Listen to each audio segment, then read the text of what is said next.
Defense Secretary Pete Hegseth has ordered hundreds of top military leaders to gather at a Marine Corps base in Virginia next week.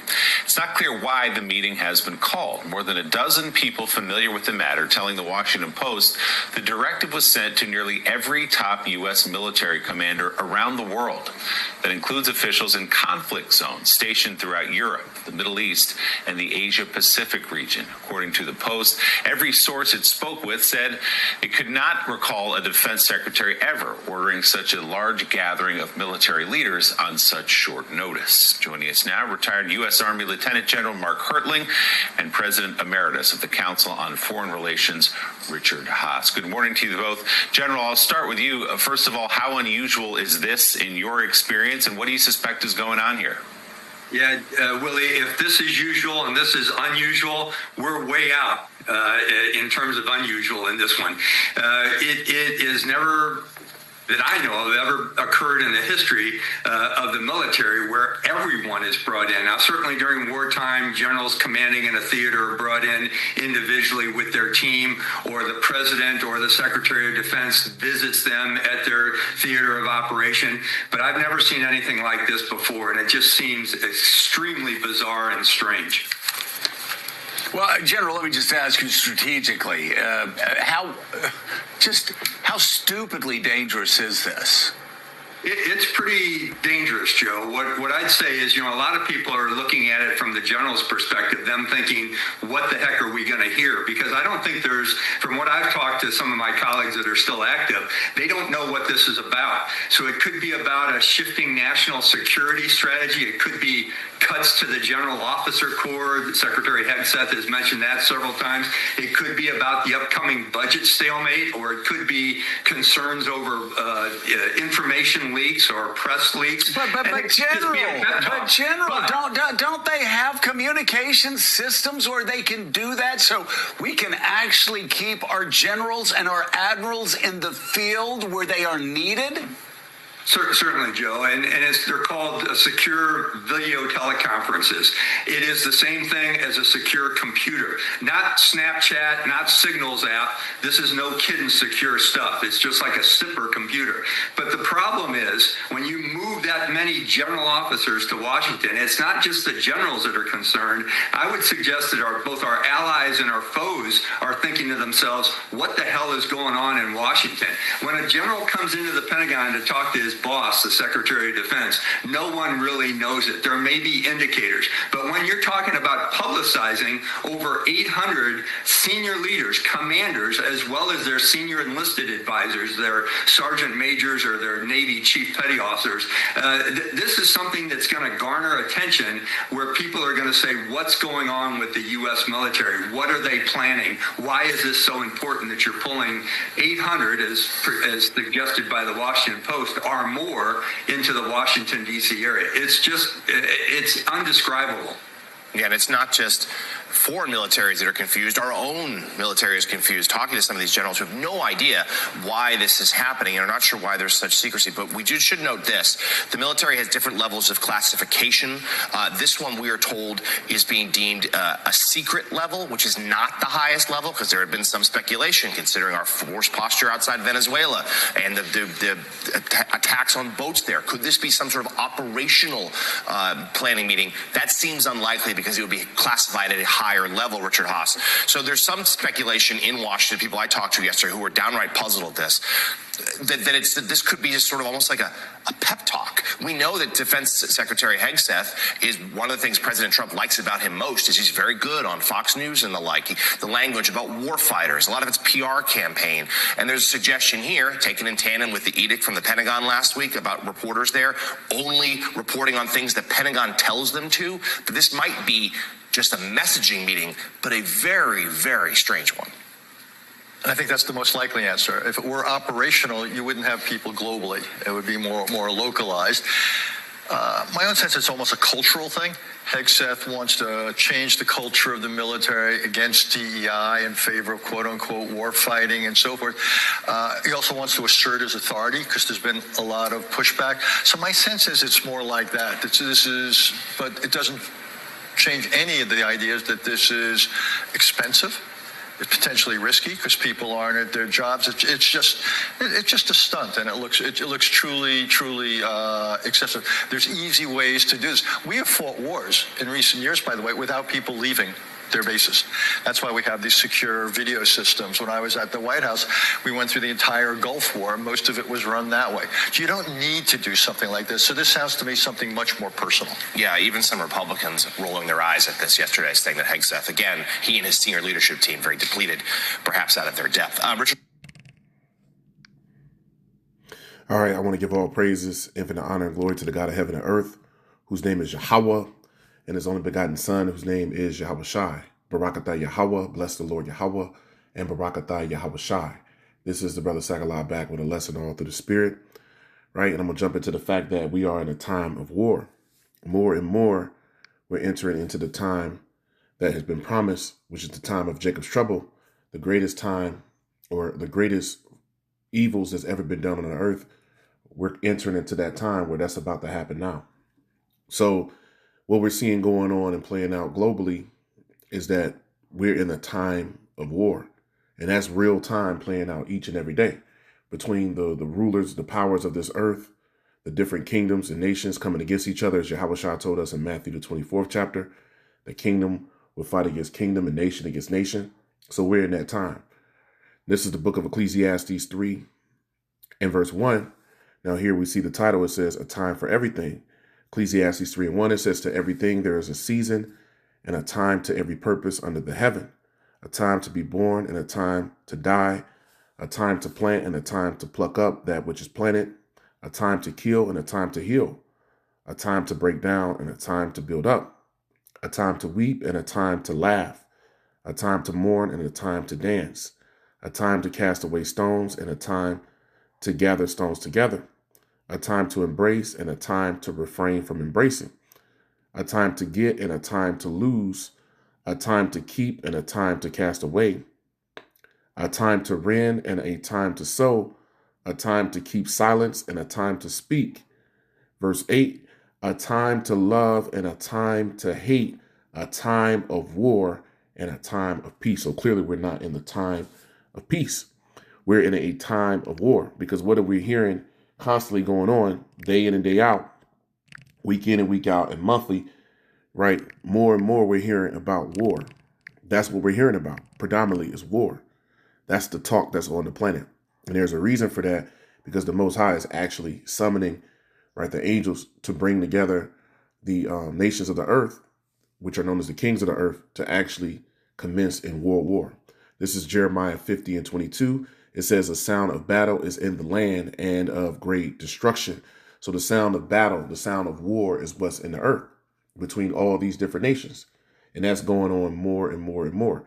With Taiwan and China, you hear war talk there.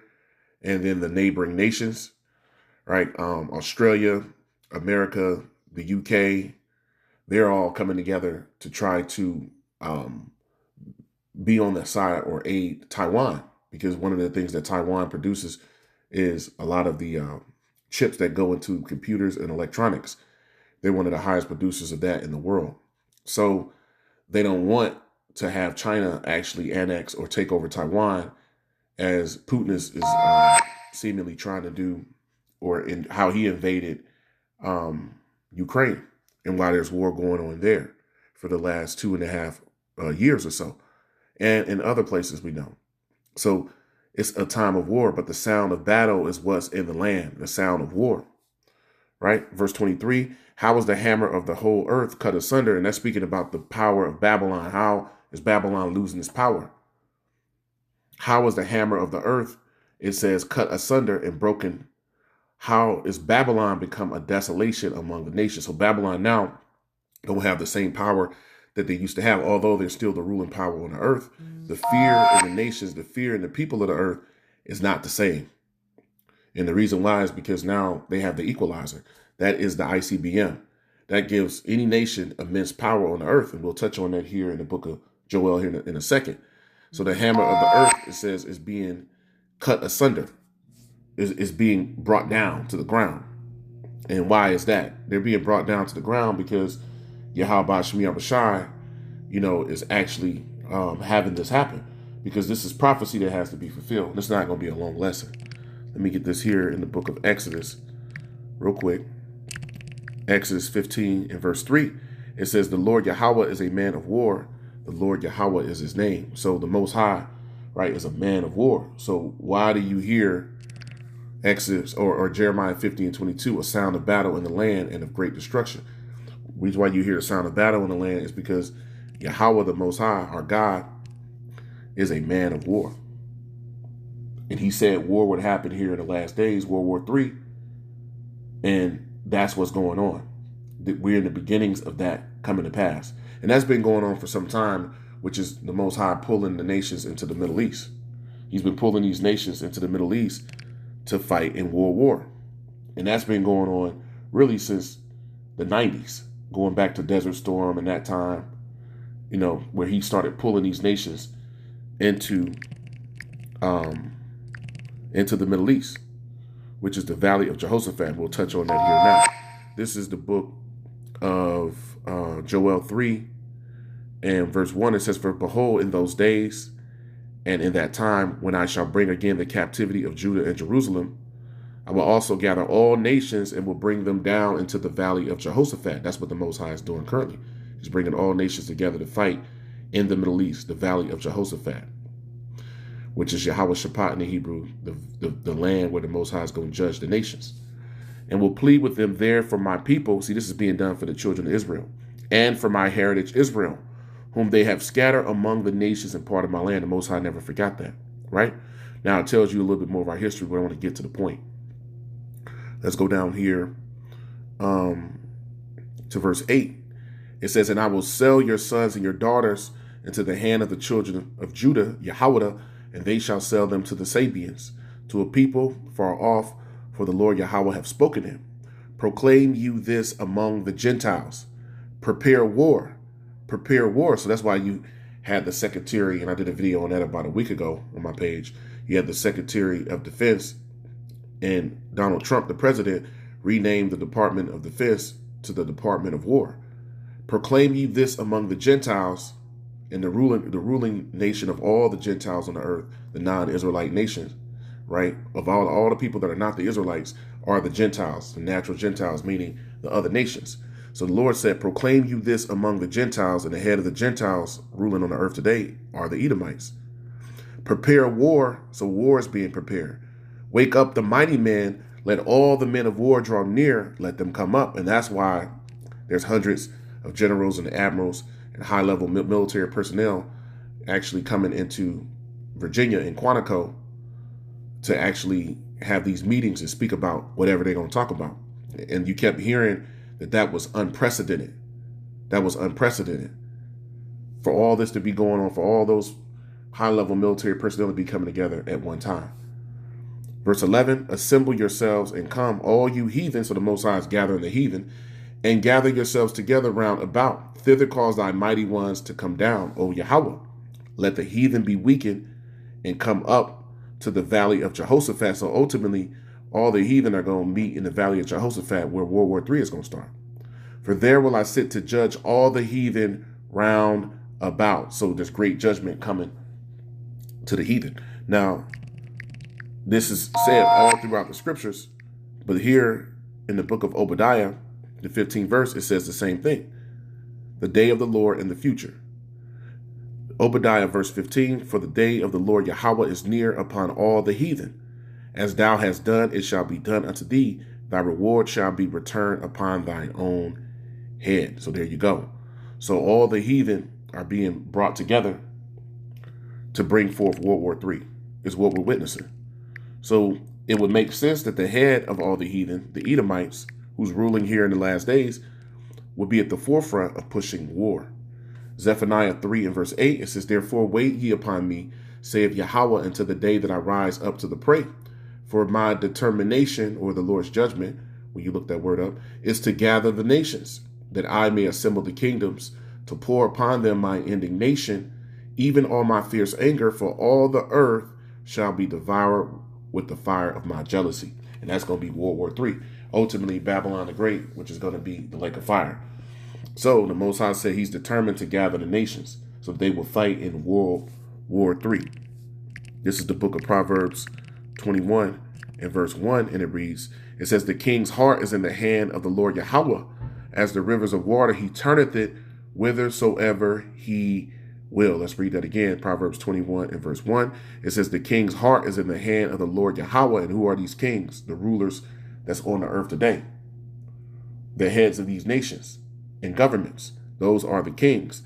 The king's heart is in the hand of the Lord Yahweh. The minds of these men, of these governments, the Most High is controlling them through the angels. As the rivers of water, he turneth it whithersoever he will. It's like when you turn the faucet on.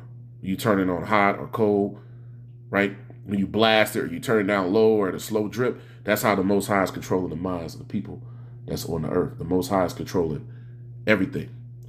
And everything that's going on is reflecting what's going on and what's said scripturally that will be happening in the last days from the heavens here down to the earth.